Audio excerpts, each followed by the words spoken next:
Welcome to the MMA Roadshow, episode number 230. My name is John Morgan. Cold Coffee is not with me today. He is back home in beautiful Las Vegas, Nevada. Meanwhile, I'm coming to you from Coconut Creek, Florida. More specifically, American Top Team headquarters. That's right, I'm in the big house. And it is a big house. This gym is absolutely massive. I'm sure you've seen the video of it before, but you really can't appreciate it till you get inside here, man. Just a huge, huge facility. Gorgeous artwork all around it of all the great fighters that fight under the American Top Team roster and great moments from their careers. Huge mat space, several mat space areas, weight room, cage. Very, very cool stuff. We were here today for a media day. Kind of a, I wouldn't say it was a last-second thing for us to commit to it. The UFC had been planning for it for a while, but we weren't sure if we were able to pull the trigger on it. But we ended up making it out here and got some good stuff. And we'll have some of that here on the Road Show, and there's some more of it on MMA Junkie as well. But we'll get into all that very shortly because I've actually got to head to the airport in not too terribly long of a time. I've got to get back home to Las Vegas and end what has been, I mean, seriously, the craziest stretch I've ever had. And I've had some crazy travel stretches. I've been fortunate enough to travel the globe and cover this wonderful sport, but it has been absolutely insane. It started last week. Check this out. Friday night in Atlantic City, I was able to call CFFC 77, Cage Fury Fighting Championships. Love working with those guys. We were at the Hard Rock Atlantic City, which is a really, really cool facility there. And we went off air at about 11:30 p.m. on Friday night.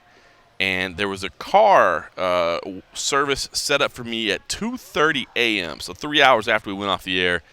So I basically just went and grabbed a little bit of dinner and then, finished my final little packing. Took off drove from Atlantic City to Philadelphia, and then the flight went from Philadelphia to Dallas, and then Dallas to John Wayne there in Santa Ana, California. And then headed over to the Honda Center for UFC 241. I was there about 10:30 in the morning, 10:45 in the morning Pacific time, which is way early. But Brian Ortega was doing a media thing there. The folks at Modelo, who of course he works with, they put it on. So I was able to stop by and talk to him for a little bit. Then I had a couple hours to kill until the doors opened. It was kind of cool because as I was just hanging out outside and waiting for the doors to open, my kid was actually having his first jiu-jitsu tournament back in Las Vegas. And even though I wasn't able to go there, I did get to watch the videos and track his scores and all that stuff. So wasn't distracted at all. It was while I was just kind of hanging out. So it was really, really cool. Proud of my little man. He got second place in his first ever tournament. So happy for that little dude, and it was cool to watch that stuff. But anyway, then it was UFC 241, which, man, if ever there was a card that needed and a half, boy, was it UFC 241. And more on this in just a moment. But I will be honest with you. There was no way in hell I was going to be able to get it done. And sometimes I feel a little guilty about not getting to an and a half. I mean, I want to do them, but sometimes they just, work comes up. But I feel guilty about it. I think, well, maybe I could have squeezed it out. This one, I was dead. So I didn't really sleep at all on the plane. I'd been up, all night Friday basically, and then all night Saturday. And I didn't have a hotel room either. So I stayed in the Honda Center until about 4 a.m. and then went to the airport, LAX. Was going to try to get some sleep in the club there, but, first world problems, but the club was freezing and I couldn't fall asleep. So I finally caught my 8 a.m. flight back home to Las Vegas. So it was just a crazy stretch from Friday night to all day Saturday to Sunday morning. Going from Atlantic City to Anaheim back to Vegas was nuts. And then this popped up as well that we were able to come out here for Media Day. Pretty cool, but I actually left Wednesday night. So it's Thursday, sitting down here as we always do to record the MMA Roadshow. I actually left my house at 2 p.m. on Wednesday, and then flew to LAX, and then flew to Miami. Took a shower at the airport, came straight here to American Top Team, and did the media day. And now I'm sitting down here in American Top Team recording this podcast, and then jumping on a plane and flying back home. So going straight back home, not staying. So yeah, a couple of nights this week I haven't actually slept in a bed. I've slept on a plane or in an airport. So not looking for sympathy, but I'm just saying it is one of the craziest stretches that I've ever been a part of, but fortunate to be able to do it. Just sorry that I didn't get the and a half. And again, more on that in just a moment. If you didn't catch CFFC, by the way, CFFC 77, it is on UFC Fight Pass. Go check it out. There were some really, really good fights on there, man. They have some great prospects there. The main event and co-main event were some very, very quick stoppages, basically. And by quick stoppages, I don't mean the referee was too quick. I'm just saying fast finishes. So some top prospects there and some pretty exciting fights. Worth checking out. And if you don't want to check it out for that, check it out for what happens in the third fight from the top. Chris Daukaus versus Danny Holmes. Chris Daukaus, you might recognize the name Daukaus. His brother fought on the Contender Series. This was a fight in which Chris Daukaus came out, lands a head kick, and drops Danny Holmes. Now, Danny Holmes is a guy that has a pretty incredible backstory, and he was making return to competition. But Holmes gets dropped. And once he's dropped, he's kind of against the fence. He kind of turns his back to his opponent, puts his hands on the cage to kind of crawl back up. And as he's getting back up, Daukaus hits him with a couple more punches. Referee steps in to stop it at 1:30 of the first round.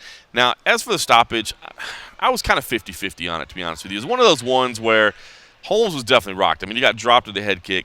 And my broadcast partner tonight, CM Punk, the point that he made, the reason he liked it, was the fact that the fighter wasn't facing his opponent. The fighter was facing the opposite way and had his hands on the cage, using the cage to crawl back to his feet.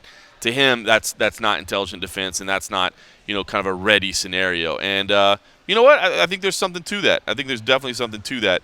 But it was one of those ones where it wasn't clear. If you'd let the guy take a few more punches, I don't think anybody would have complained about it. But fight is waved off. Now, at that point, there's a guy that's just behind me and CM Punk in the broadcast booth, and he starts yelling up a storm. F this, F and BS. Ah! Man, it had a cocktail or two. There's no question about it. But he's getting kind of loud, and so CM Punk turns around and is like, hey, you're going to have to step back, because the problem was, it's kind of distracting to have somebody yelling in your ear, but it was also going straight into our microphones. We could hear it on the broadcast. So, not just could you kind of hear it, it was incredibly, incredibly clear. So CM Punk turns around and tells the guy, hey, man, I need you to step back. At that point, CM Punk turns his attention back to me because we're talking about the stoppage, the merits of it, that sort of thing. There's a lot going on in the cage because Holmes is pretty upset. He's trying to, protest the decision of the referee. Of course, it's already been made at that point. But, so there's a lot going on that we're trying to pay attention to. And this guy gets up in CM Punk's, right behind his right ear. I mean, right behind him, and starts yelling again. FNBS, and he's yelling at the referee. He's not yelling at CM Punk. He's not. I don't even think he saw CM Punk at first. I'm not even sure if he. Maybe he recognized who he was. I forget how famous CM Punk is. When you see it around, it's crazy. I mean, he gets stopped for pictures nonstop. But I don't know if the guy was really trying to pick a fight with CM Punk or if he was just pissed at the stoppage. This local guy.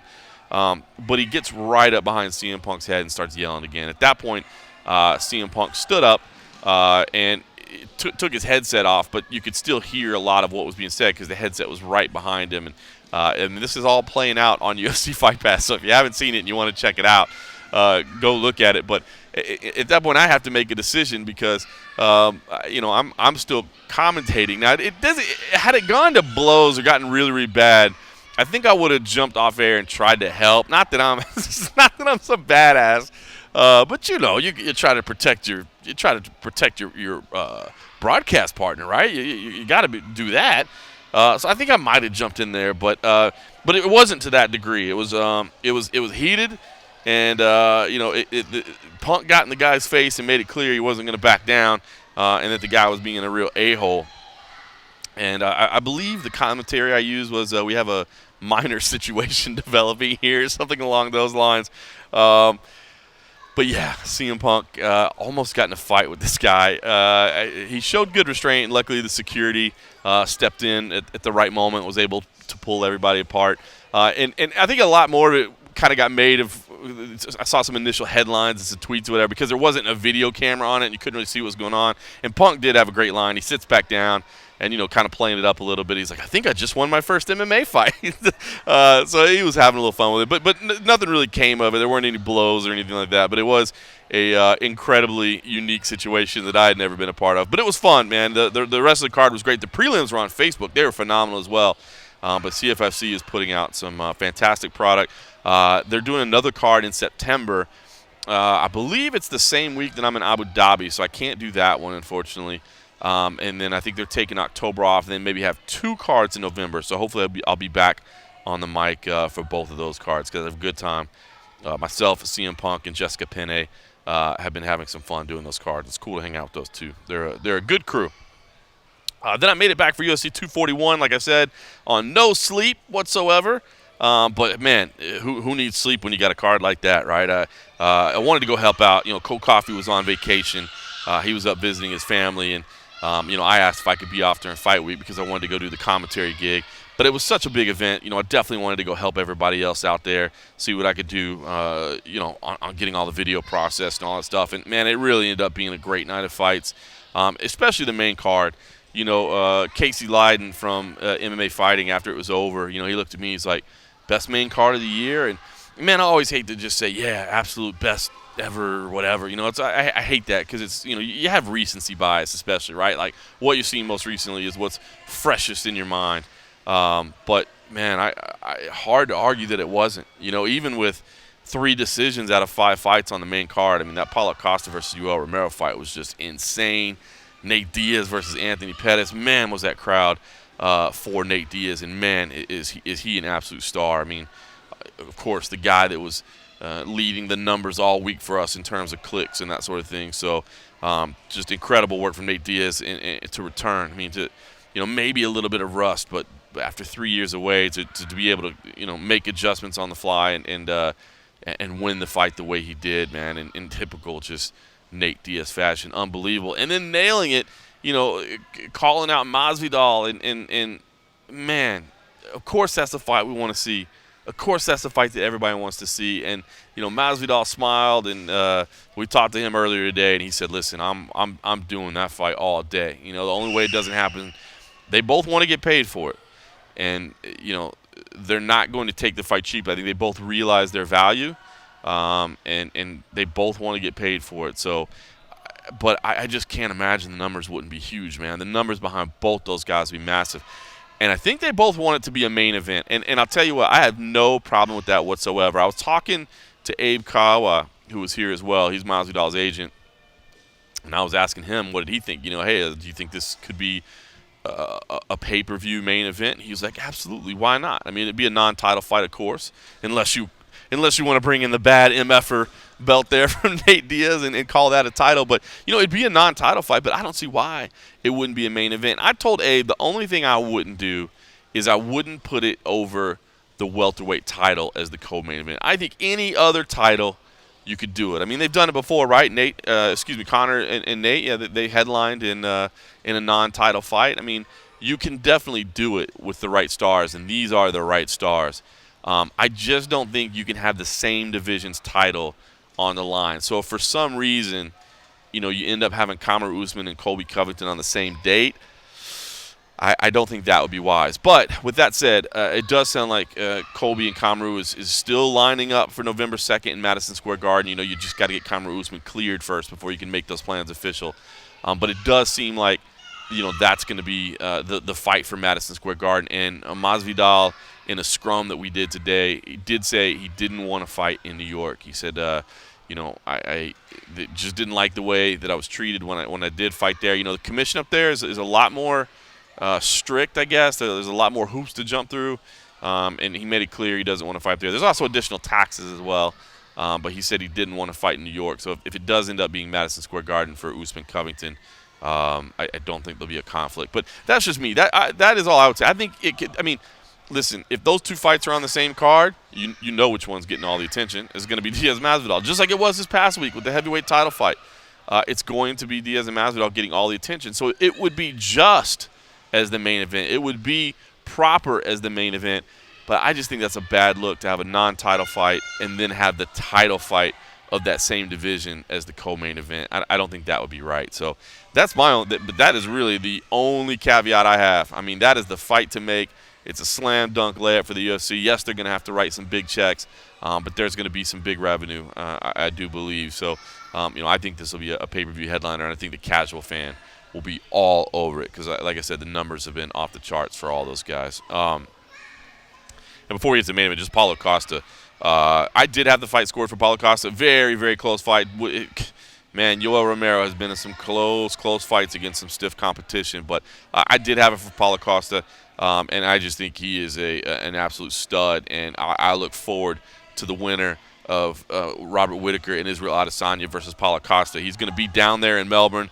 The UFC is paying him to be there, and I love it. I think he is clearly the number one contender in the division. And I look forward to that fight. I look forward to Whittaker Adesanya first, but knowing that Costa's waiting in the wings, man, absolute monster. Boy, and if Whittaker beats Adesanya, I mean, to beat Yoel Romero twice, to get through Adesanya, who is a beast of an entirely different type, and then to be rewarded with Paulo Costa, who is kind of like the younger version of Yoel Romero. I mean, he had different games, not an Olympic-level wrestler, but just in terms of mass and size and power, it's like the younger version of it, man. That would be a tall order for Whittaker, but that guy just continues to deliver time in and time out. The main event, Stipe Miocic defeat Daniel Cormier. Incredible comeback there for Stipe. Cormier was having his way early, and then Stipe was able to make some adjustments. And Cormier shied away from the game plan. He wasn't shy in saying that. He didn't do what he was supposed to do, and his corner was begging him to wrestle. I know there's some photographers that were shooting on that side of the cage so they could really hear the corner just begging for him to wrestle, and he didn't, and it cost him. And it was kind of weird watching it all play out. It's like, why is he not wrestling? That's how I thought he was going to win. That's how I thought he was going to win the first time they met, and then it was a big knockout, and that's why I stuck with Daniel Cormier the second time around, because I thought, well, he didn't win that way. He still got that way on the table, and then he didn't do it. So, everybody's been asking what's next for Daniel Cormier, and I like that he said, I'm not going to make an emotional decision, and I'm not going to make a quick decision. I'll figure that out, and every right to do so. I'd like to see him walk away, and not because he doesn't have the ability to compete. He still does. He can still compete at a very, very high level. I just don't know if there's anything for him to prove. And the whole thing about fighting is putting some money in the bank and getting yourself set up for the next phase of life. It's not something you can do for your whole life. And I think DC's done that. I mean, he's got some money in the bank, and he's in a position where he's got other opportunities, television opportunities, movie opportunities, that sort of thing. And I think he should seize them. I mean, don't go in there and take any more brain damage than you have to. You've done enough. If he does come back, do the trilogy fight with Stipe Miocic. Don't do John Jones. Don't do John Jones. And I think that disappeared with the loss here. I don't think there's going to be a demand for a John Jones fight. But, do the trilogy. If DC wants to come back, then, yeah, I hope Stipe will accept that trilogy fight with him. But to be honest with you, and again, not because I believe Daniel Cormier can't compete at the highest level. He can. He was on his way to winning this fight. I just feel that he's already set himself up in a position where he doesn't need to fight. And if you don't need to fight, I don't think you should. I think you can save your body the damage if you can. But good for Stipe Miocic. Big win for him, man. I know how much that meant to him to get back in there. So apologies again that there was no and a half. I promise I'm going to get back to him. Let me just throw it out there. I was saying more on that later. I always say, if you don't mind, do me a favor. Rate us, review us, log into iTunes, give us a rating, give us some feedback. Love that. And just a dagger right in the back here. Beth Fagan logged in and did take the time to rate us and review us, and I appreciate that. Gave us 4 stars. Which I appreciate that. 4 out of 5 stars. That's not bad. I'll take that. But here's the kicker. I wanted to give it 4.5. I really did. But I have all kind of reasons why I couldn't. Again. Oh. I see what you did there, Beth Fagan. I see what you did. And it hurts. It hurts. You cut deep. You cut deep. Clever. I'll give it to you. Clever and accurate.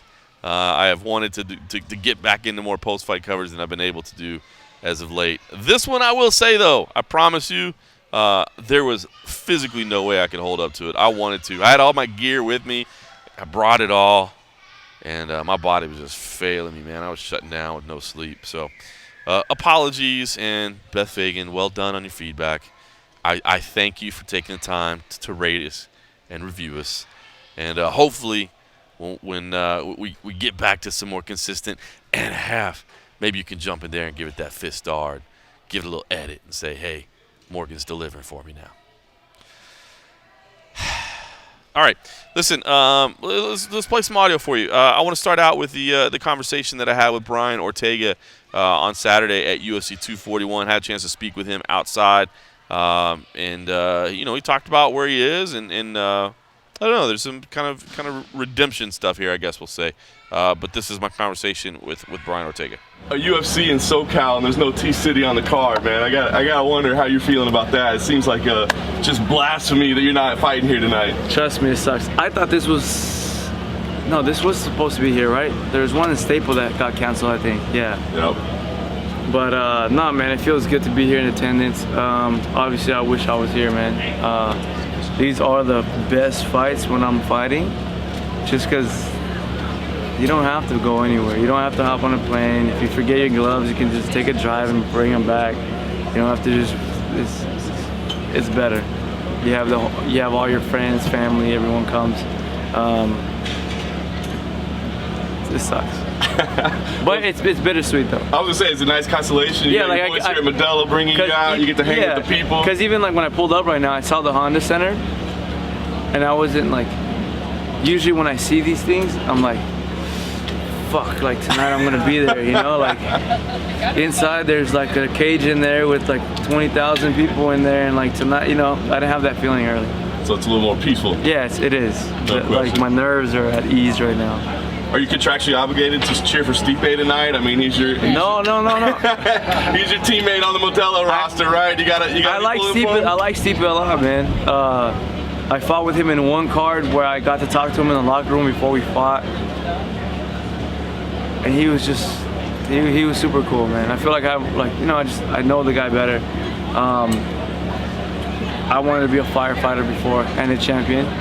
So then when I seen him do both, and I was like, yo, dude, like, can I tell you something? He's like, I wish I was where you were at right now. Like, that's kind of like my dream. Like, I wish I could be a firefighter and a world champion. And he was like, oh, no way. And he was super cool, and I kept seeing him. And so I'm more like of a fanboy through that side, you know? That's so cool. Obviously I'm rooting for him just because, I don't know, he lived my dream. You think you'll still pursue the firefighter dream someday? I mean, Not is that in your anymore. future? No. Maybe, who knows? Yeah, who knows? Maybe. Nice. I talked to a firefighter the other day. He's like, I told him, I'm too old, dude. I'm 28 now. He's like, no. I was like, who knows? I'll go. We'll see. Well, we know you're still chasing the world champion dream. Give us the update, man. The recovery, physically, mentally. I mean, where are you at after that battle you went through? Whew. It was crazy, man. A lot of people switched up who I thought would never switch up. And the people who I thought would switch up didn't switch up. It just goes to show you how crazy this is. And it just sucked, man, you know, because surgeries after surgeries, then having to go, like I said, I fixed my hand up. Then right when I fixed my hand up, we went and did the Modelo commercial. Right after that, had to come back, had to fix my nose up, then had to check my other hand, then had to check my foot, and then it's just like, then it just sucks, man, because when you take it's like we're like birds, right? And if you cut our wings, we're gonna be miserable. I couldn't run because of my feet, I couldn't strike because of my hands, and I couldn't even do anything because of my nose. So I was just stuck. Like, what do I do in my life right now? Like, for real, like, what do I do right now? Like, I don't know what to do. So we went and actually took some time to go back and do some of the charity work I always talked about doing. We went and we did that. And that brought happiness to me and brought joy to me. But at the same time, there's like this other half of me that wants, you know, like the fighting is what makes me happy.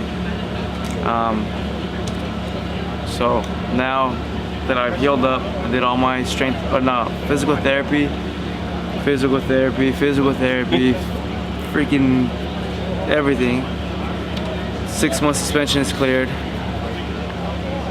Fired everyone, got rid of all the negativity, cleaned the mind up, had some healing here and here, and hired hired a team.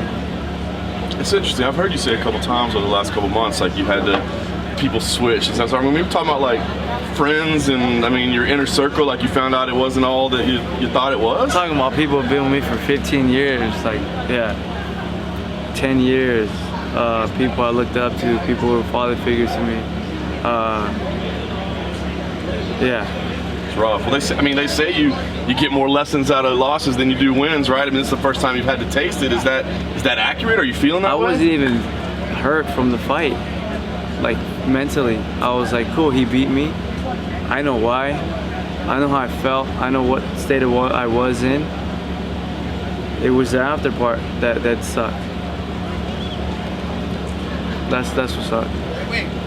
So what's the plan? I'm sure you're itching to get back in there. I know your fans are itching. You know your name's been floating out there in rumors. It sounds like you're ready to do it. So what's the plan, man? What's this gonna happen? The plan is now we have a solid team, great group of guys to work with. I'm learning again. You know, I wasn't learning before. Now I'm learning. I'm having fun.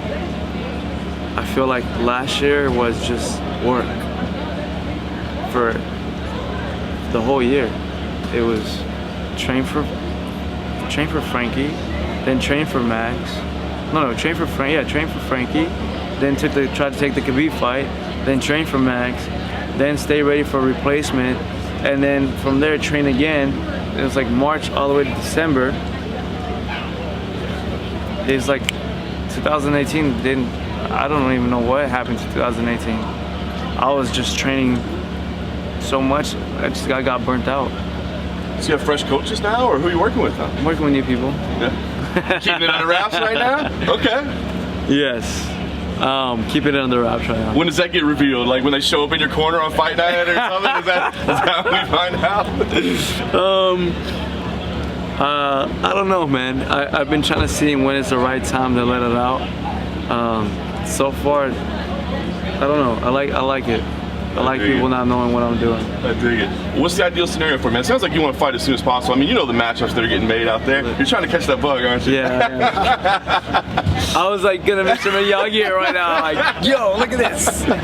Well, you know the matchups that are being made out there. I mean, you know the ones that people are talking about. You know, they were linking you to Zabit, linking you to Zombie. I mean, is there an ideal scenario right now? Like, what's going on? How the rumors get started. Right. No, I just woke up one day and I said, IG said I was fighting Zabit, and I was like, all right. All right. They got a contract, I didn't. Then it was like I was fighting Yair. Then it was, I don't know who else I was fighting. Right. I seen a couple matchups. Even some I was like, damn, like, I'm about to repost this. Like, we're just gonna make it happen. Fuck it, yeah. And then now Korean Zombies is on the internet talking to shit. But then I look down at everything and I go, okay, everyone's busy. He's not busy, I'm not busy. Let's fucking dance. Plus, you called me out. But you want to do it in Mexico, or is that too soon? I was trying to, but I guess it didn't happen since they already got their main event. You're not a co-main anymore? No, I am, but I feel like the crowd gets a better show if it's 5 rounds. Right, that's true. Especially with me, when I show up, I show up. Whether it's good or bad, it's good, you know? Like, whether it's good or bad for me, it's great for you guys. So, yeah, I like giving those, actually. You'll fight again before the end of the year, though? Absolutely. Yeah. You think you'll run into Max Holloway at some point again in your career? Absolutely. Is it going to be personal? I mean, does it mean is it like something on your shoulder? Like, it's not personal, bro. Like I said, I told people the fight didn't even hurt me. Like it was the after part. That fight was like, I knew eventually I was gonna meet someone who's gonna be able to put it on me. That's the nature of this game. And I said in interviews, I wonder who's gonna beat me and how. I've said it before. I'm intrigued by that. That doesn't really faze me. I'm not afraid of defeat. Now it's like, okay, I should thank him. Thank you. You showed me where I suck at. Let me go back.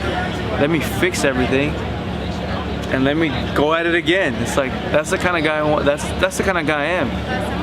I go in there, and even training. That's why I became so good on the mats and everything, because I would go get tapped out by someone 30 times, and I would go back and drill and do whatever, and then I'd come back and he would tap me out 20 times. And I go, I'm getting there, and I go back and it's like 10 times. And eventually it's like, now you're not tapping out. Like I'm not tapping out to you, to the point where like, hey, now I'm submitting you.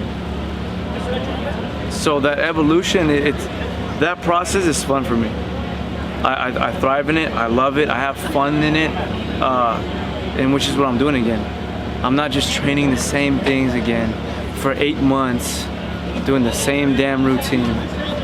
Where like I'm a robot. And then I just get there, it's like, all right, let's just do it. Let's just fight. No, now I'm like, hold up.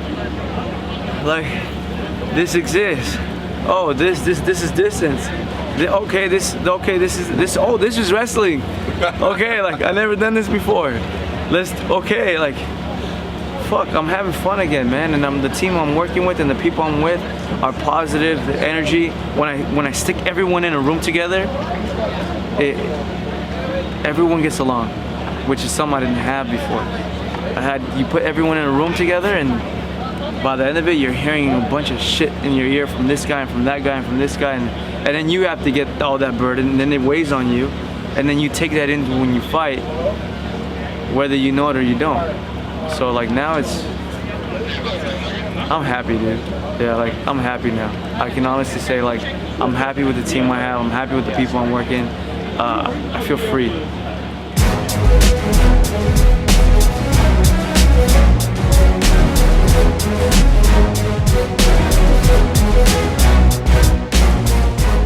All right, so that was Brian Ortega, T-City. Look who's walking in right now. Greg Hardy's making his way back in for his second practice of the day, I guess. I got here this morning. Greg Hardy was the first man in the gym. We'll get to that in a second. He's just walking by here getting set up. Edson Barbosa's over here in the cage. Looks like he's going through some walkthroughs. He had some hard sparring earlier. It's cool. I put a picture on Instagram and Twitter, but they actually they put a big black curtain, I guess you'd say, basically around the whole cage. And, I think understandably so. I think there's a lot of public in here, just a lot of people overall. They have a really cool after-school program here, man. This place is full of kids right now where they teach them martial arts, but they've also got like a little learning academy over there as well. So it's not just, hey, your kid's going to come in and learn martial arts. No, they're learning martial arts, but they're also, getting some little school lessons and working on their homework and that sort of stuff. So just a lot of stuff going on right now. Some pros are gathering. A lot going on there. Real quick, though, on Ortega, hopefully you found that conversation interesting. I mean, I like Brian a lot. I have for a long time. Interesting to hear that, there's some core shakeup around him and what's going on. You hate to hear that, but, I guess it's necessary for anybody. You find some success, and then when you have that setback, you find out who's really with you and who's not, and who really cares about you and who doesn't. And it sounds like Brian Ortega is finding that, man. I didn't touch on it with him before. I had heard that he was pretty sick the day of the fight with Max Holloway. Not to take anything away from Max Holloway, but I'm sure that bumps him the hell out to know, and I know he doesn't want to talk about it, but to know that he probably wasn't at his peak. Would he have won anyway? I don't know. Holloway's an absolute monster, argument of the greatest featherweight of all time, but I don't know, just interesting stuff from Ortega. It sounds like kind of a rebirthing process, a reorganization process, and interesting that he's not sharing who he's working with his team. And I haven't been like a social media hound or whatever. I'm sure you could probably track some stuff down and maybe find some stuff at who he's working with. But I thought that was interesting. I don't know that I've ever heard somebody say, yeah, no, I'm not really, don't really want to talk about that right now. So interested to find out what that's all about. And listen, I think there's some big fights on the horizon for Brian Ortega, man. He's still very, very, very, very valuable in the featherweight division. I think he's got a lot to give. So that wrapped up kind of UFC 241. Of course, we did have a Contender Series event on Tuesday night. That is the next to last one, Dana White's Contender Series 25. Myself and Cole Coffey were there. Dan Tom was there as well. If you haven't been tuning in, we've got we've been doing a pre-show, and this will be the last one. This next Tuesday coming up will be the last one, but we've been doing a pre-show, kind of breaking it down, talking about the storylines going in, what you're watching, giving our picks, which we've been okay on. Our man Nolan King from the East Coast, he weighs in with his picks as well. But, just kind of what to watch for. And I hopefully it makes it a little more interesting. We give you a little backstory because I know it's hard to keep up with all these prospects. And hopefully we do a decent job of telling you what you're watching. But we do that from 4:15 to 4:45 Pacific time local. We stream it live on YouTube and on the website. So if you want to check that out for the last one, and I think hopefully we'll bring it back for the next season. And I've had fun doing them. It's a little bit extra work, but I have fun and enjoy doing it. So hopefully we'll bring it back. Interesting, we talked to Dana White afterwards. That scrum, he's been good. He's been coming to every single doing a scrum every single week, talking about the winners and losers. This week only one contract given out, and it was Phil Rowe, who defeated Leon Shabazian after taking some damage in the opening round, battled back in the second and third to pick up the one contract. But up to that point, Dana had said no on the other ones. And I thought Jamal Pogues might have earned a UFC contract, but Dana said, look, the guy's just too young. Ditto for Mallory Martin, who looks great and has a phenomenal attitude, but just saying, hey, not quite the experience we're looking for yet. Let's give him a little more time to mature, which is not a bad thing. As he said, Jamal Pogues, a light heavyweight. Man, if I throw him in there with our light heavyweights, we got some absolute killers out there. It's going to be an issue, so we don't want to do that. But just one contract. Anyway, we talked to Dana afterwards, and he actually admitted this week, he's been bullish the whole time on we're going to do another season of Contender Series this year. We're going to put it on Fight Pass. And I told you guys behind the scenes, the matchmakers were like, I just don't know. I don't know that there's enough talent out there to do, 2 of these a year, or especially 2 in the second half of the year the way we're doing this time. Maybe if we spaced it out a little bit more. But, originally it was an 8-week run, and then they made it a 10-week run, and then wanted to do another one as well. So, I know the matchmakers, I don't want to say panicking, but they were just thinking, look, man, we're stretching the talent pretty thin right now as it is. So Dana White actually admitted, I think maybe they're right. Maybe we are stretching the talent pool a little bit thin. We'd be better off letting it restock a little bit before we try to do another season. So it sounds like he said he was still hopeful that maybe they would do it, but it sounded like he was kind of admitting, all right, I get it. We can't really do a second season Contenders. And listen, everything that I've heard behind the scenes from both UFC people and these regional show people as well is said they don't really want a second season. I mean, everybody loves a Contender Series, but it does take a lot of prospects. I mean, you're talking about 100 fighters on the regional scene that aren't able to fill slots on these regional shows. So to take another 100 and do it again, I mean, it's a lot of spots. I know that the regional shows would like to be able to use these guys on their events, and it just gives people time to mature a little bit, time to grow a little bit, and to really, pick up 2 or 3 more wins along the way, and prove that they're actually ready to go for the Contender Series. So it doesn't sound like we'll see a second one, which I'm kind of bummed about. I actually do enjoy going there on Tuesday night. So make sure you tune in for the last one. It'll be this week. All right, listen. So after that was over, like I said, Wednesday afternoon, flew down here, took an overnight flight. Actually went through LAX, then LAX to Miami. Miami got up in Miami, took a shower at the airport when I landed. Went and had some Denny's for breakfast, and then came over here to American Top Team for this media day. And like I said, Greg Hardy, just saw him walking by, came in. First pro in the door, first pro on the mats was Greg Hardy. And I know he's still a controversial figure. I know that his past is never going to leave him, and I know that it's never going to be justifiable. But the man is putting in the work. And he was the first one on the mats today. And he wasn't – he had no idea we were coming. I mean, it wasn't like he was trying to put on a show. This was not part of the media day. He just happened to be here.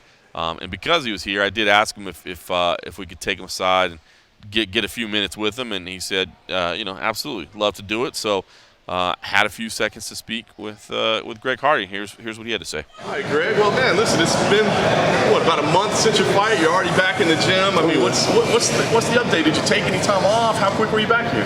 Man, came back like a week after my fight. Got my dorm room back. Did a few workouts. Took 2 weeks off after that just to see my baby girl, do some business. And came back, man. I took about 2 weeks total off from working out. They made me take 10 days off, so I did what I was supposed to do, and I'm back at it, man.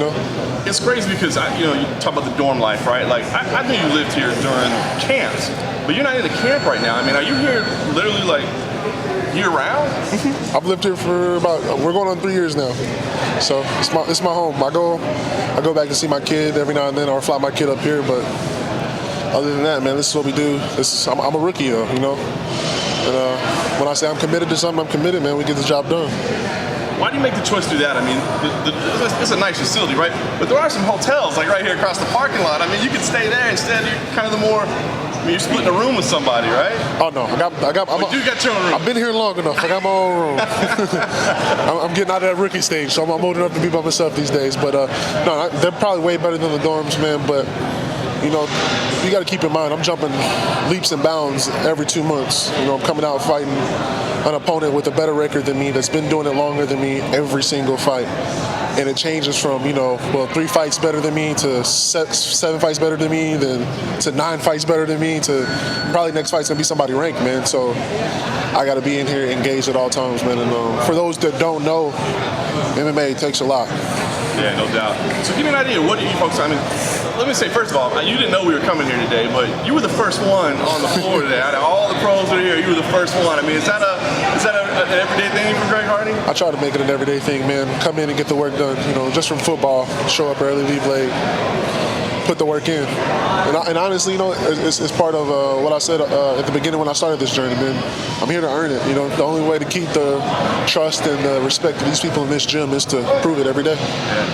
What are you focused on right now? Because you don't have an opponent, so you're not putting together a game plan, right? And I hear a lot of fighters say this is when you actually get better, is when you're not in a camp. So what are you focused on day to day? Everything. So this is my time, man, basically to just work on everything that is Greg Hardy.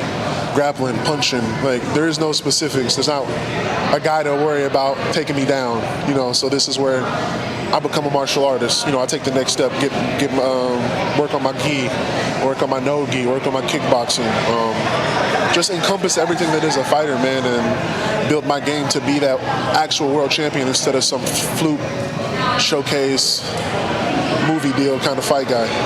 You put on a gi? Oh yeah. Got a gi. I got a gi, man. White belt? Super white belt. Super white belt. I will tap a novice, but hey, we're gonna leave that for the future. We'll let y'all see that in live person. That's funny. So as you're developing, I wonder, do you guys have conversations about what kind of fighter you want to be? I mean, do you talk about this is the style I want to fight with, or this is the gifts that I have athletically that we can take advantage of? I mean, how do those conversations go? I got a lot of coaches here. And it's very humble to say that they're the best coaches in the world, because there's more to be said. But, my 2 main coaches are Daniel Jolly, Dean Thomas. And these guys push me to be something that the world has never seen. And nobody in that group that I've just mentioned treats me like a heavyweight. I train more like a middleweight, and for a middleweight, you understand you got to be the most dangerous man on the planet to even get into the top 10, 15, 20. That's how we're training. We're going to be the most complete, most dangerous, most vicious fighter of all time. You touched on it. You said championship. I wonder. I mean, obviously you're very, very early in your career, but that is the focus. You're thinking ultimately down the line, I'm going to be a championship caliber athlete, not, as you said, just kind of this special attraction, so to speak. Yeah, for sure. I've been dropping disclaimers my whole way through. I've been letting people know. So, I don't want people to come in later and be like, man, oh, you're trying to be a champion now. I've told everybody from the beginning that's what I wanted to do. It's been, and when you go back and look at it, you can see the pattern and see the plan. This has been something in the making for a very long time. We are literally stone by stone, brick by brick, building everything that I need. Realistically, what kind of timeline? I imagine you don't want to put a limit on it or whatever, but how long do you go from novice to world champion? Man, to be honest, I've even been surprised by the ability that I've displayed out on the mat and here, just surviving in here and thriving in here. So I'm gonna say there's no telling, man. I'm still getting hit in the face by regular jabs in the ring. So we're not gonna wake up tomorrow and be like we're fighting for everything. But I'm starting to adapt well. I'm starting to be able to, defend myself versus takedowns. I've always been a good athlete. I've always had punching power. So just certain things are starting to come together, man. And like I said, there's no telling. Sky's the limit. I could be a whole different fighter in a month. How about the fighter experience? I wonder, do you enjoy media day? Do you enjoy the spotlight, or would you prefer to be like kind of in the back? And because you're always going to have people that are trying to tear you down, right? So I mean, as your career progresses, like, do you enjoy being out in the spotlight and fight when you can press conferences and media day, or would you rather like not do that part and like just show up and fight? There's two parts of me, man. There's the Greg Hardy, and there's the Prince of War, man. And as Greg Hardy, I kind of love being an entertainer, man. Not even kind of, I love being an entertainer. I love bringing smiles to faces. I love doing something that nobody else in the world can do and letting the whole world enjoy it, kind of just being the center of attention for joy, so to speak, because I feel like that's what I bring when I'm in there. Everybody's always happy, excited. You never know what's going to happen next. But as the Prince of War, man, all I want to do is raise the bar at all time. I wish we could fight 5 times, like during that week, like we do. If we got to do the media, we get to fight that night. Do the media the next day, fight that night. Like, I just want to fight every night I'm there. So I kind of got 2 different ways, man, and I'm just kind of temper it so I don't get too hyped up and energy dump like I did that one time. Well, that's what I was going to ask you. So we kind of think of you as this dude with this, this mean scowl and the gaze and the brooding look, but like, is there a part of you that really wants to be more like this on fight week, where it's not, I hate this one Adams guy, and I'm tired of him talking about me? Well, have I ever been that guy though? Well, I think people think of you as that intense guy. It seems like you want to be kind of, for sure, I'd rather be the jovial guy, the fun guy. I would say people don't watch enough, then. People don't listen enough, man. Even from the first day we met, right? I walked in that ring, very dangerous looking. I was on a mission, but afterwards, I'm just a regular. I'm an entertainer. I'm the guy. I'm here for you. You paid for a ticket. I'm gonna give you everything you paid for, man, and I'm gonna enjoy it because I'm happy. And even that day, especially, we'll talk about the contender shades that night, man. I got a lot of off-the-wall questions, a lot of questions about my character and stuff like that, man, and I don't take offense to those kind of things, man. I've been put on the wall. I've been put on the board many of times, and it's not about responding or giving people a rise. It's about being better, showing people that there is a different breed of human being out here, and I am that. I have always been. And that's who I want to show. That's who I've always been, and I urge people to watch closer, man. Nice. When's the next mission? Give us an idea. What's the plan right now? We're gonna have to talk to Dean Thomas. We're looking for somebody with numbers behind their name. Gonna bring a whole lot of pain. Stretch this fight game out. See if we can go 3 rounds, maybe. See what that looks like. You know what I mean? Has the UFC been receptive? I mean, do they feel like you're ready for ranked opponent? Hey, man, I love the UFC. They love me. I feel like I can't presume to know what the boss has in his mind, and I will never do that. It's not my place. So I would say I think I deserve nothing. I haven't earned it. I've only been 2 years. I also think that I will crush whoever they put in front of me. So bring it. You got a date circled on the calendar? Are you targeting anything that that would be the perfect spot? I'm still down for tomorrow, man, but I haven't got a call yet. So we're gonna keep waiting by the phone. Best agents in the world, y'all already know that, man. First round management's on it. Fight again before the end of this year, though. For sure. If I can, twice. You squeeze 2 in. If I can. I'm at the mercy of my bosses and my agents. So, and I'm never going to do anything that's going to jeopardize the main mission, which is get to that goal. But I would prefer to fight 2 times this year for sure, or at least 1 time this year, and then right January, maybe visit the Barclay one more time. I know you've been humble, but do you want to call your shot? I mean, are there names, are specific guys where you're like, I would match up so well with that, or like, I want to fight him so bad? I'm not a specific guy kind of guy, man. I told y'all at the fight, I'm going to see everybody. Like, this, the cool thing about Greg Hardy is I came from the bottom. So I've got to fight the schmo who's going to 9 to 5 at Burger King. I've gotten to fight the guy that does this for a living, the guy that has climbed the ranks like me, the guy that's been here for years, the guy that's had 20 fights. We're fighting everybody. Eventually, they're all going to see the Prince. And it's going to be war, and it's going to be devastating, man. So everybody just wait your turn. Doesn't matter who it is.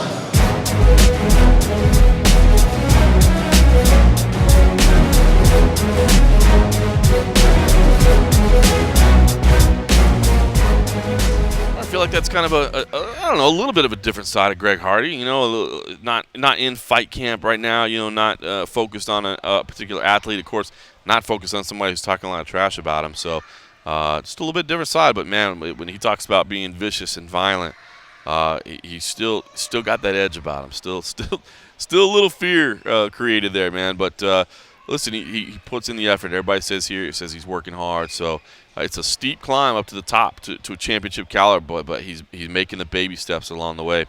The main reason here was kind of twofold. Number one, a lot of local media was here, by the way. MMA, as far as national media goes, MMA Fighting traveled. You had Danny Segura, who made the trip down here. You also had the Schmo and Helen Yee, where they were here as well as part of the traveling media from Las Vegas. And the rest was all local. And basically they were centered around three people. They were centered around Jorge Masvidal. Of course, his star is riding high. They wanted to talk to him. Jorge didn't get all of the media because he was about 4 hours late. He was a little bit late getting here. But in all fairness, he had been invited to go down to the University of Miami and speak with their football team, which he considered obviously quite an honor being a Miami resident here. That's a big team, big program. So he went down there, spoke to them, was kind of honored by them, and invited to a game, toured their facilities, all that stuff. So he was pretty excited about the opportunity to do that. Then he came here, and he did ask if we could do a scrum. We had basically been doing one-on-ones for the rest of the day for everybody else. He asked if we could do a scrum. Of course, everybody was happy to oblige. And so there is a pretty lengthy scrum up on MMA Junkie if you want to. There's a little bit of Spanish involved in it as well, some of the Spanish-speaking media, but there's a video there. It's up on the MMA Junkie YouTube if you want to see it there. We've also got it in some stories that I know are being published to the site as we speak. But that's there. And, of course, basically Masvidal, he said, listen, I want this fight with Nate Diaz. Like I said, the UFC just has to pay. Other than that, he said there really wasn't anything out there that interests him. He does want to chase the belt. I mean, he is still in the belt, but he believes Nate Diaz is absolutely a worthy an opponent to step away from the belt, to do something different rather than chase the belt. He did also make it very, very clear that if Colby Covington does beat Kamaru Usman, they may have a history. They may be boys, but that doesn't mean they won't fight, and they'll definitely go at it. He said, I'll fight Colby. I want the title. It's my time. I want to get paid. And what he wants is money more than anything, but the belt means money. The belt means money. So that's really kind of just the overall focus. I mean, that is, he is dead set right now on the Nate Diaz fight. And then he said, look, there's no other backup plan. That's the fight. Let's go with it. It's a layup. So talk to him. And then, of course, Colby Covington was a big focus as well, as you can imagine. Colby Covington was here with his belt, was here with a lovely young lady on his arm. By the way, the lovely young lady today was actually kind of participating in the interviews. So she was a little bit better co-star, I guess you would say, supporting actress than some of the other young ladies that he has selected to work with him at other events who I think it was noted that kind of looked like they were afraid to be there or didn't want to be there, at least disinterested. She was actually having some fun, and they were having off-camera conversations. It sounded like they were kind of making jokes, or she was jumping in on certain people's interviews and answering questions for them. So had a few minutes to speak with Colby Covington about his situation, what's going on with Kamaru Usman, what he's expecting. And here's what he had to tell me today. Colby, ladies and media day becoming kind of a thing now. Is that part of the gig? If you're going to roll with Colby, you got to be willing to go do the media rounds? Everybody knows this is a queen of chaos, so. Yeah. You need a queen to help you share the weight of the crown. It's very important. It's a little extra work for you to do this relationship, and it's got to be tough for you, right? It's got to be tough for him. Are you looking at me? It's got to be tougher for him. Well done. Well, Colby, November 2nd, Madison Square Garden, Kamaru Usman. I mean, there is not another fight on the planet that makes sense. So what is going on? Why is it taking so long to get this fight officially booked? You tell them why. Yeah, I'm ready to go. I already gave the verbal yes to the UFC that I want to go to Madison Square Garden and make it great again because, the Knicks have tarnished the legacy of Madison Square Garden. It's disgusting what they've done to that arena. Just nothing but L's. So there's only one man that can go to Madison Square Garden and make it truly great again. And that's yours truly, the people's champ, America's champ, Donald Trump's favorite fighter, Colby Chaos Covington. Sign the paper, Marty. Stop faking injuries. Stop ducking me. This is a joke, man. This is getting out of hand now. People are excited about the matchup because you guys have a very similar style. You've got a very similar resume. I wonder, you had some common opponents. You just beat, a legend in Lawler. He's got the Woodley victory. When you look at the resume side by side, who do you think brings the better accolades in? No doubt about it, me. He's a D2 level fighter. He's a DT level college wrestler. I'm D1 in everything. I'm the top of the food chain. He's never going to see the top of the food chain. So, I don't even know why we're talking about him. His losses to Jose Caceres, a guy I beat the shit out of. So, Marty fake news, man. He's been ducking me in the early part of his career, and now he's doing the same thing again. He's ducking me. So, our resumes don't stand the same. I beat a lot of better fighters. And if you look at his resume, all his resume is guys that are washed up that I took their souls. He fought Damian Maia after I left Damian Maia for a pool of blood in Sao Paulo. He took RDA after his soul was defeated for letting Brazil down again. So, he hasn't done anything that I've done yet. Everything he's done, I've already done it. And I did it before him. So, he's an afterthought now. He's second place to the best fighter in the world, Colby Covington. You definitely earned the fight. I'm curious, why did you go to Anaheim? There was no real need for you to have to be there, right? You had to travel all the way across the country. So what was the logic behind He likes to going? rustle up tail feathers. That's why he likes to do that. Well, the thing is that I was over in Hollywood. I was staying in Hollywood for the week. I went to Showtime. We were doing a little documentary series. I went to Food Truck Diaries with Brennan Schaub. I was hanging out with my boy Joe Rogan over at the Comedy Store, listening to Joe Rogan shoot some comedy. So, and then Joey Diaz as well was out there. I was, having a good time with him and, just enjoying California, enjoying my victory tour. I love the lead up to the fight. I love beating people's ass in the fight, and then I love post-fight festivities. And speaking of that, I need to go work on some cardio soon. I got a 5-round title fight coming up. I need to go get my cardio in the bedroom. He has really good endurance, so. We'll keep it short so you can go work on that. The crowd reaction there, I wonder, listen, you're not doing this necessarily for cheers, you're doing it for money to take care of, but does that ever get to you? We're like, Jesus Christ, people, how can you hate me this much? I love it, John. Were you in the arena at UFC 241? Yeah. Did anybody get a bigger pop that night? No, it was you. The whole entire arena was singing together, and then thousands of fans were lining up to take pictures with me after that.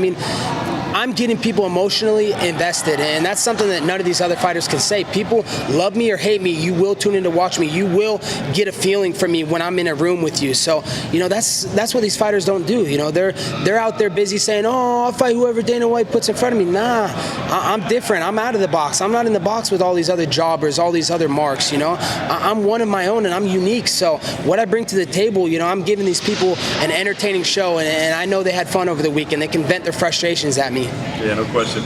If for some reason Usman's not ready, are there other fights that make sense? A Nick Diaz, a Nate Diaz, a Conor McGregor. I'm talking about those big money type names. If for some reason he can't be ready, would you accept other fights, or is this title or nothing right now?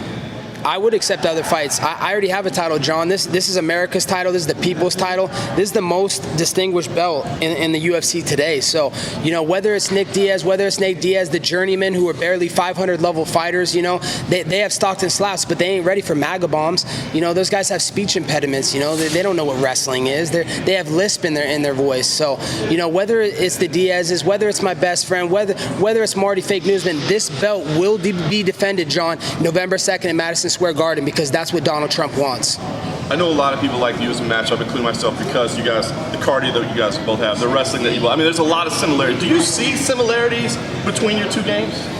No, I don't see any similarities. I do everything he does, but I do it better. So, the thing is he's tried to follow my blueprint his whole entire career. He doesn't have the wrestling accolades, but he's tried to follow everything I've done in my wrestling game plan and in my fight career. So, the thing is like I told him on the set, if I made a sandwich tomorrow, he'd literally go find a way to make that sandwich the same way. So, you're going to find out when we get locked in the cage that there's different levels to this, and I'm going to expose him for the weak glass chin that he has, for the no heart that he has, for just the coward that he is in general, and I'm going to do it for all the wrath of the immigrants.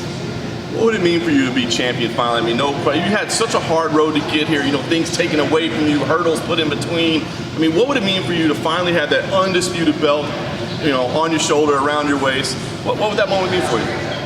It would just be another day at the office. Yeah. You did it. We did it, you know? did it. And that's what we've been doing. This is undisputed. This is undefeated right here. So, you know, it would just be another day at the office. It wouldn't be a big deal, man. I'm getting calls from the president. I'm going to the White House, only fighter in the history of the sport of MMA that's ever went to the White House and hung out with a sitting president in the Oval Office. So what would it mean to be undisputed UFC champ?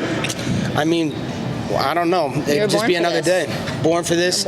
We expect it. You know, when you do something that you already know you were going to do, I mean, it's really not a big deal. I'm doing bigger things. Once you get that accomplished, tell me where you go from there. I mean, are you a champ guy? Are you a money fight guy? Do you want to use your platform for politics? I mean, what do you want to do once you're undisputed UFC champion? I want to be champ. I want to be first ever. I'm already breaking all the history books. You know, last fight, most significant strikes ever thrown. You know, first family front row, call from the president. I want to be a champ. I can go down to lightweight and I can go up to middleweight. So I'm looking to fight Whitaker. He's a bum. He's got no wrestling. He's got no heart, no cardio. And then Khabib, come on, man, the sheep lover. He's got nothing for me, man. The guy's over in Russia, you know, playing with sheeps. You know, like what's he gonna do to raw American steel and twist the sex appeal? So I got a lot of things on the plan, but I also want to give my platform to the troops, because without the troops, you know, we wouldn't be here today. You know, they sacrificed their lives for our freedoms and opportunities so I can go chase gold. So big shout out to the troops, all the servicemen and women, and also my platform is also for politics, for the best party in the world, the right party. You know, make America great again. Donald Trump's favorite fighter. You know, the Trump family, they are making America great again. You can look at the facts, man. Unemployment's the lowest it's ever been. The jobs, we have more jobs than there's ever been since the 60s, so our economy's booming. So you can hate the man.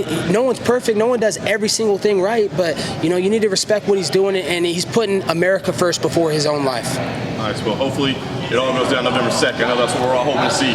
I'm sure you played this fight out in your head, man. You've been waiting for this moment. Like I said, you guys have been lined up for a long time. So how does this fight go down? How do you get it done? First round knockout. He's getting put to sleep. I promise you that. He's leaving that octagon in a stretcher. I'm putting it out unconscious. I couldn't train my last fight for Robbie Lawler because I had a cut on my eye. Wait till you see me with the full training camp, John. Anybody that wants to doubt me, they're going to find out November 2nd. I will knock him out first round.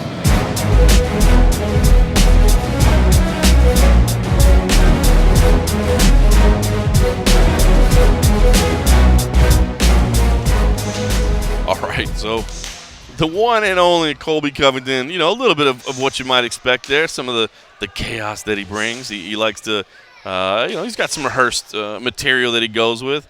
But man, poking on Khabib Nurmagomedov as well. Man, poking on Robert Whitaker. Man, 3-division champion. Guy certainly sets his sights high.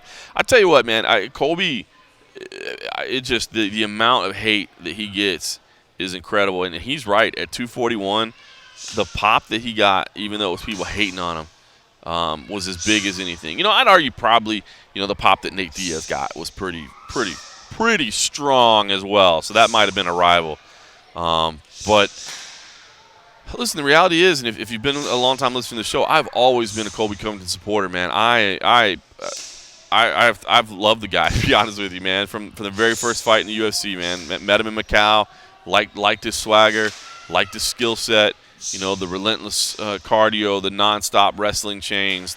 I thought he brought a lot to the table, but his style just isn't that fun. So he's had to go with this shtick. It's not fun to the casual fan. We'll say I shouldn't say it's not fun. It's just it doesn't appeal to the casual fan who wants rock'em sock'em robots. So he's had to go with this shtick, more or less, this character, and it's working for him, man. It's working for him, and it's helping him to get paid, and I can't fault him for it, to be honest with you. So we'll see. Again, got to get this fight with Kamaru Usman made. It really is the only fight that matters at welterweight right now in terms of the title picture. Certainly Jorge Masvidal and Nate Diaz matters quite a bit, but for different reasons. So got to get that fight done. Hopefully it gets booked, and I'm really, really excited about that. The build-up might be a little much. We'll see, but I'm really, really excited for the fight. We also had a chance to speak to Dustin Poirier. We spoke to Dustin Poirier and Edson Barboza. They were both here, basically because, of course, they are competing at UFC 242, which is, about a week and a half away in Abu Dhabi. Is it that soon? Good Lord, when am I going out of town for that? No, I leave in a week and a half. It's in 2.5 weeks. Yeah, there you go. That sounds better. It's like, wow, that was way soon. But they're leaving early. They're actually, both those guys are going over there pretty early. It seems like everybody we've talked to, I think the UFC kind of allowed them to go over pretty early. I mean, it is a long flight to get over there and give you time to adjust. So he's heading over early. Poirier and Barbosa both going over there early, so they kind of did this media day. Now, we'll actually be in Abu Dhabi. Actually, myself, Mike Bond is making the travel out there as well. And Farah Hanoun, one of our newest employees, she lives in Egypt, but I think but even before she got hired at MMA Junkie, she'd already planned on being at the Abu Dhabi card. Of course, it's been a while since the UFC came to the Middle East, and living in that region, she wanted to be at that show regardless. So she was already planning on being there, so she's going to be there too. So we'll have the three of us out there, and definitely we'll make sure Farah Hanoun sits down and gets a little bit of roadshow. We'll get a roadshow debut, meet one of the newest members of our staff. So we'll be out there. So we'll be speaking to Edson Barbosa and Dustin Poirier anyway. But hey, they were here, and might as well take advantage of it. Dustin Poirier looking strong. I mean, if you followed the guy on social media, you can tell what phenomenal shape he's in right now. This is a huge, huge moment for him, of course. And, man, it just – Habib is Habib. That's all you got to say, right? Habib is Habib.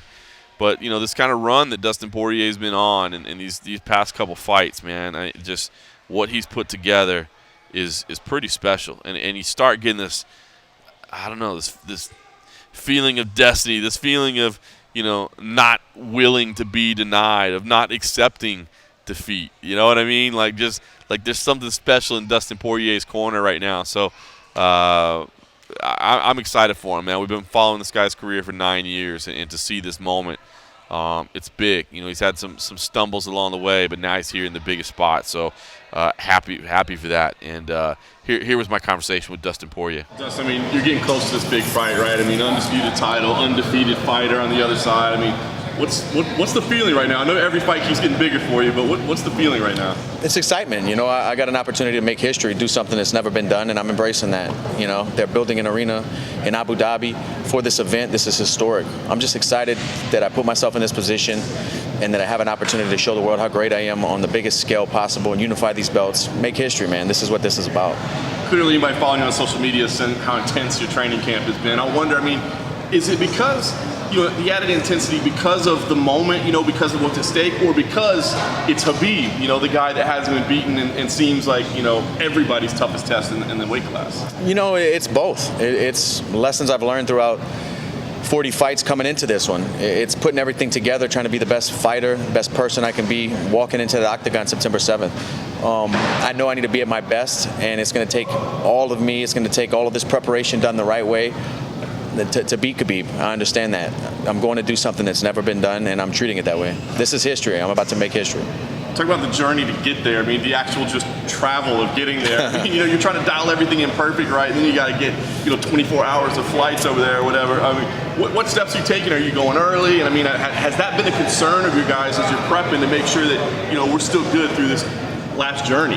Yeah, beginning of camp, we kind of ironed everything down, nailed everything down, the dates we were going to travel and stuff. I'm leaving next week. I'll be out there. We're leaving 9 days ahead. That gives me an hour per day of time change, which is a good rule of thumb. And everything's set up out there. I got my car ready, my house ready. Everything's good to go. I'm bringing a nutritionist with me who's going to cook the food, and it's a big fight. We're treating it like one. We're putting all the pieces in order for me to have a successful trip there. I know once you get in the cage, a cage is a cage, right? But this is kind of going into the lion's den, right? I don't know how much of Louisiana is going to travel over there, but I imagine he's going to have a pretty strong contingent. What does that atmosphere do? Is that exciting? Does that change the vibe? What's it going to be like? We'll see. I'm not sure. I got a handful of Louisiana people going that I trust and love, so I'm excited about that. But, all these people aren't going to be in the cage with him. It's going to be me and Khabib, find out who's the best in the world.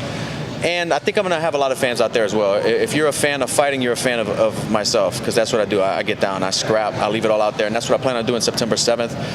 I'm embracing it. The underdog. I'm going in there to make history for the underdogs across the world. I like it. we all know Khabib. I mean, and I know you're more focused on getting yourself ready. But did you do much tape study? I mean, do you watch other fights of guys? Did you break them down yourself? Previously in my career, I used to do it a lot and not overwhelm myself with it, but I would just put too much time and care too much. My coaches we've broken down a little bit of footage and of things that we want to work on, or things that we see that he does often or does great. But I'm not overwhelming myself with it. I'm going in there to fight my fight and put the pressure on Khabib. I thought Conor McGregor said something interesting after they fought, where he said, "I worry too much about defense and not enough about offense." I mean, did you hear that statement from him? And does that make sense? I mean, did you have to worry about that too? Like fighting a guy like Khabib, I could see like take down the fence, take down the fence, take down the fence. I mean, is that a danger with him? Did you think about that when you were preparing? Of course, it's a huge danger. I don't want this guy to get on top of me and start pulling away with rounds. We only have 5 of them. If you let a guy lay on top of you for 3, you need to finish. And that's not what I'm trying to do in there. I'm not going in there worried about his takedowns so much. I need to hurt this guy. That's a huge part of my training camp, putting myself in good position to win the rounds and win the fight, staying off the fence, getting up off the ground. But at the same time, I need to do what I do. And I've said it before, I hurt people. You got that one belt on your shoulder right now, man. This is a huge, huge moment. You said you fight 9 years under the Zuffa banner. And, you had these key moments along the way where it seemed like you were about to break through and you didn't. Now you're here. Along the way, did you ever feel like it's not going to happen for me, man? I keep coming up short at just the wrong moment. I never said that it's. I've definitely let myself down, come up short in some big fights. Showed brilliance, flashes of it here and there. I knew what I was capable of. I knew who I was as a fighter and a person. And I just kind of stayed true to the path. That's what I did. I stayed true to the path, dusted myself off, kept showing up to fights and fighting. And here I am holding a belt, about to unify with one of the best fighters in the world, somebody who's never been beat, is about to take an L, man. I'm about to make history. Who do you think the belt would be more for, you or your wife? This is hers, man. She owns a huge part of this thing. I know this is the dream, and you're right on the cusp of it. Have you thought about where you go once you're undisputed champion? And have you thought, am I a champ guy, or am I a calling out money fight kind of guy? Have you thought about how you want to represent yourself as a champion? I'd love to leave a great legacy, but at the end of the day, we fight for money as well, and I can't fight forever. It just that seems like a long way to look with what I have stacked against me right now. I don't want to disrespect what's ahead of me. I need to focus on that. Once I stop Khabib and raise this belt up in the air unified, then we'll talk about the future. Russell, I know everybody's excited for this fight. Give me an idea. I mean, when you play this thing out in your head, which I'm sure you've done, how do you get your hand raised? How does this go down? I keep going back and forth. I feel like I can submit Khabib, but I feel like I'm going to stop him. I don't know how it's going to happen, but I'm going to either knock him out or I'm going to submit him. I'm going to finish Khabib Nurmagomedov.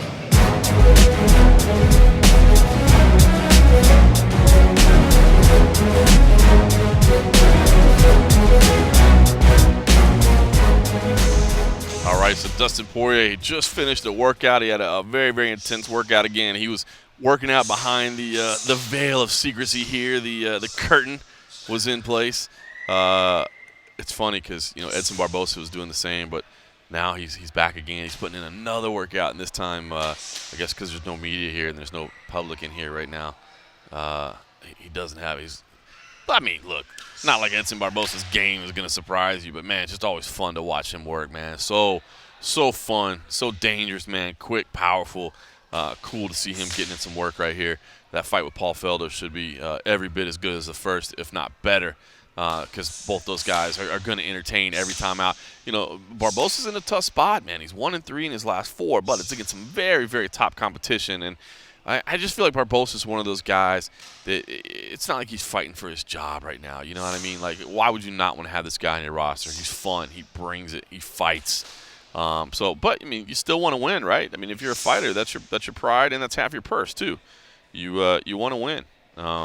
Anyway, Dustin Poirier puts in the workout and then kind of had a ton of media to do, man. So we appreciate him.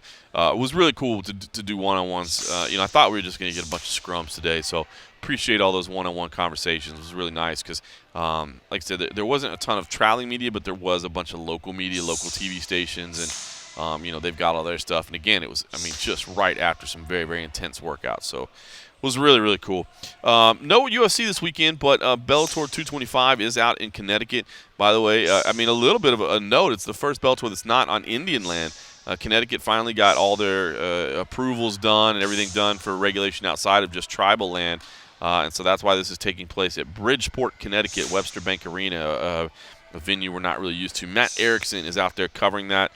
It's funny because, you got the rematch in the main event. Matt Mitrione versus Sergey Karatanov. Of course, their first fight ended in, 15 seconds in a no contest due to a groin shot. So didn't learn much about it the first time around. But a big, big fight in the heavyweight division. Javier Ayala and Vitaly Minakov is the co-main event. So a big, big heavyweight fight there as well. And then, I don't feel like this is getting just a ton of love. It's not their biggest card, but obviously those are some big heavyweight fights. But it does have some names on it, some prospects and some names. Yaroslav Amosov, Tyrell Fortune on the main card, Connery Gracie on the undercard. Austin Vanderford returns. Zhu Anyanwu, who briefly had a cup of coffee in the UFC, he's on there. Ricky Bandejas is on there. There's a couple names here and there, so not a bad Bellator card. Matt Erickson has been out there covering Fight Week. Nolan King is going to join him on Fight Night as well. He lives up in that Northeast area as well. So those two will be handling Fight Night and all your post-fight coverage. So if you want to check all that out on MMA Junkie, please do so. I will be taking a couple days off, the weekend off, and then my kid actually has another jiu-jitsu tournament, which I'm excited for. Two in pretty quick order, but the first one was Naga, and the team had a bunch of people going, and so even though I couldn't be there, I had to let him go be with the team and have all his friends and stuff around him.